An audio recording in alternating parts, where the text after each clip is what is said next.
नमस्ते प्रणाम। तो का हाल बा। हम आशा करब कि रउआ लोगन ठीक होगा।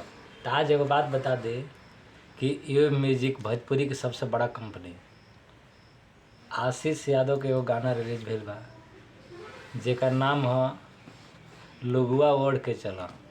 मगही सॉन्ग बाटे, बहुत जोरदार बाटे, बहुत धमाकेदार बाटे। तो रउआ लोगन ये म्यूजिक पर जाई और गाना के सर्च करी और सुनिएगा। गाना लिखले बड़े पिंटू राजा और म्यूजिक बनवले बड़े पप्पू भाई, जो कि गाना बहुत धमाकेदार बाटे।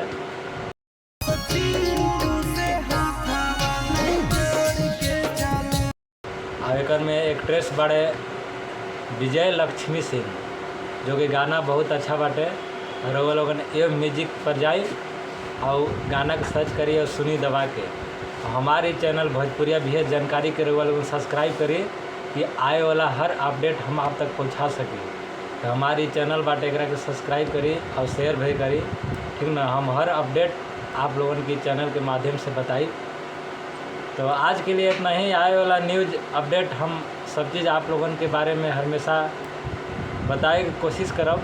तो हमारे चैनल के फटाफट आप लोग सब्सक्राइब कर लिए। आज के लिए इतना ही। नमस्ते।